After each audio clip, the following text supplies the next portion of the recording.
नारायण की जननी बन गई। कारागृह के कपाट खुल गए और भगवान ने फिर उन्हें स्वमोहित कर लिया। स्वतेज से स्वमोहिता, अपने तेज से ही अपनी मां को, अपने पिता को विमोहित, सम्मोहित कर लिया। योग माया को उन्होंने संकेत किया कि इसे पता कैसे लग गया कि मैं ब्रह्म हूं, इसे विमोहित करो, भ्रमित करो। मेरी मां को ज्ञात न हो कि मैं ईश्वर हूं। विष्णु माया भगवती यया सम्मोहितम जगत, मां ने सबको सम्मोहित करने लगी। मां माने योग माया, उनकी माया। ज्ञानी नाम पे चेतांसी देवी भगवती ही सा बलादा कृष्ण मोहाय महामाया प्रियच्छति। वो ज्ञानियों में भी बलात् हठात आकर्षण पैदा कर उसके चित्त को विमोहित और सम्मोहित कर लेती है। ज्ञानी जन भी ठगे से रह जाते हैं, यद्यपि उन्हें सब पता होता है, पर फिर भी माया उन्हें विमोहित कर लेती है। इसी के लिए तो उद्यम है, विमूढ़ा नानु पश्यन्ति पश्यन्ति ज्ञान चक्षुषा।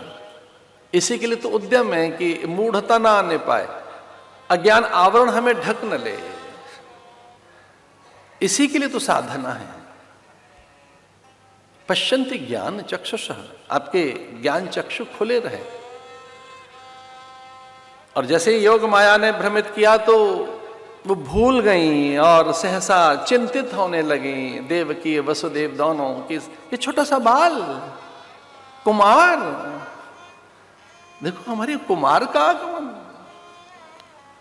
इसकी रक्षा कैसे करें, क्योंकि इससे पूर्व तो कंस ने सभी पुत्रों की हत्या की। भित्ति के चित्र देखने लगी कि ये सब धब्बे हमारे शिशुओं के रक्त के हैं। सूप में लला को बिठाकर लिटाकर और संकेत से कहने लगी ले जाओ इसे कहीं यमुना के तट पर, आम्र कुंज में, किसी विशाल वट विटप की जड़ में, कदली कुंज में, निकुंज में, कहीं किसी देवालय के द्वार देहरी पर, किसी सभ्य शिष्ट साधक के घर, और हां याद आया गोकुल में, नंद भवन में छोड़ाओ इसे।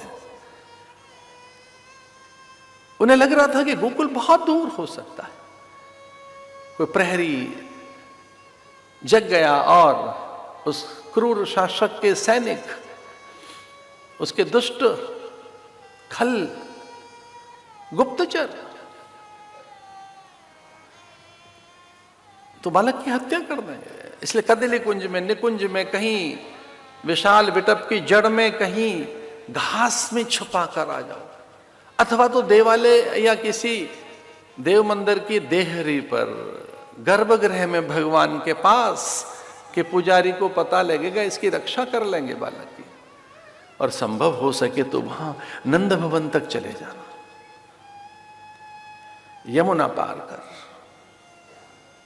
चकित हैं दोनों, देखो कारागृह खाली है और सब सोए हैं और वह चले, यमुना सामने है।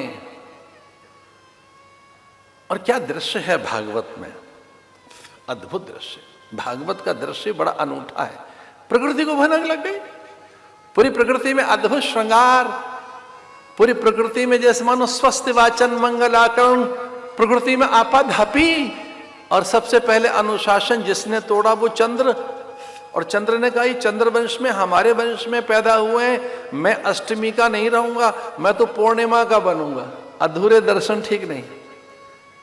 इसे सबसे पहले जिसने अनुशासन तोड़ा वो रात के राजा ने। और जब राजा ही अनुशासन तोड़ रहा है तो प्रजा को तो अवसर चाहिए, और चंद्र ने अनुशासन भंग किया। चंद्र पुष्कल हो गए, चंद्र पूर्णिमा,